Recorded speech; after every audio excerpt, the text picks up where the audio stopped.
రాజన్న సిరిసిల్ల జిల్లాలో తెలంగాణ రక్షణ సేన అధినేత కల్వకుంట్ల కవిత పర్యటించారు. పట్టణంలోని నేతన్న చౌక్ వద్దకు చేరుకున్న ఆమెకు పార్టీ నాయకులు, కార్యకర్తలు గజమాలతో ఘన స్వాగతం పలికారు. పట్టణంలోని అంబేద్కర్ చౌక్ వద్ద నిర్వహించిన జెండా పటక్ కార్యక్రమంలో కవిత పాల్గొన్నారు. అనంతరం పానీపూరి తిని అస్వస్థకు గురై ప్రభుత్వ ఆసుపత్రిలో చికిత్స పొందుతున్న చిన్నారులను పరామర్శించారు. ఈ సందర్భంగా మీడియాతో మాట్లాడుతూ నాయకులందరూ పరామర్శిస్తున్నారు, కానీ ఎవరు కూడా ఫుడ్ సేఫ్టీ పైన మాట్లాడడం లేదన్నారు. కాంగ్రెస్ ప్రభుత్వం వచ్చాక ఎక్కడా కూడా ఫుడ్ సేఫ్టీ మీద ఒక్క కేసు కూడా నమోదు కావడం లేదని ఆవేదన వ్యక్తం చేశారు. టీఆర్ఎస్ పార్టీ తరపున కూడా ఫుడ్ సేఫ్టీ పైన దృష్టి పెడతామన్నారు. జై తెలంగాణ.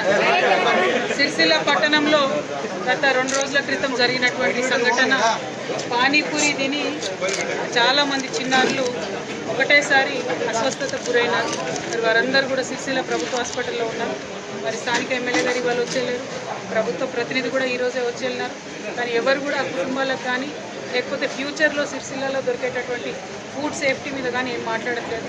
మేము ఈ పాయింట్ దాదాపుగా 4-5 నెలల నుంచి చెప్తా వస్తూ ఉన్నాం. ఈ కాంగ్రెస్ ప్రభుత్వం వచ్చిన తర్వాత నుంచి సంవత్సరం మొత్తంలో కూడా ఒక్కటి కూడా కల్తీ ఆహారం మీద కేసులు బుక్ అయితే లేదు. ఎంత సిరిసిల్ల కదా, రాష్ట్ర వ్యాప్తంగా చెప్తా ఉన్నాను నేను, ఎక్కడా కూడా కల్తీ ఆహారం మీద కేసెస్ బుక్ అవ్వడం లేదు. అట్లా బుక్ కాకుండా ఉన్నట్టయితే విచ్చల విడిగా పెద్ద పెద్ద రెస్టారెంట్ల దగ్గర నుంచి మొదలు పెడితే చిన్న చిన్న జాయింట్స్ వరకు కూడా మరి ఏమాత్రం కూడా ఆరోగ్యం పట్ల శ్రద్ధ లేకుండా వ్యవహారం జరుగుతుంది. కాబట్టి అశ్రద్ధను వీడాలి. ఆది శ్రీనివాస్ గారు వచ్చి వెళ్ళారని విన్నాను నేను. మరి ఏమాత్రం ప్రజలకు భరోసా ఇవ్వకుండా మరి కల్తీ ఆహారం మీద స్ట్రిక్ట్ చర్యలు తీసుకోకుండా వెళ్ళిపోవడం అన్నది అన్యాయం. ఖచ్చితంగా కుటుంబాలకు సంబంధించి ఆర్థికంగా కూడా ఇంకా కొంత వెసులుబాటు కల్పించాలి. అందరూ కూడా మరి పాత డబుల్ బెడ్రూమ్ హౌసెస్లో, పేద డబుల్ బెడ్రూమ్ హౌసెస్లో ఉండేటటువంటి ప్రజలే కాబట్టి వాళ్ళకి లాస్ ఆఫ్ పే కింద 3-4 డేస్కి అయినా సరే మినిమం కాంపన్సేషన్ అయినా ఇవ్వాలి. 1, 2 ఫుడ్ సేఫ్టీ మీద దృష్టి పెట్టాలి.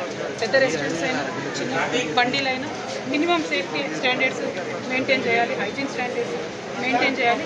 దానికోసం మనం కూడా కృషి చేస్తాం.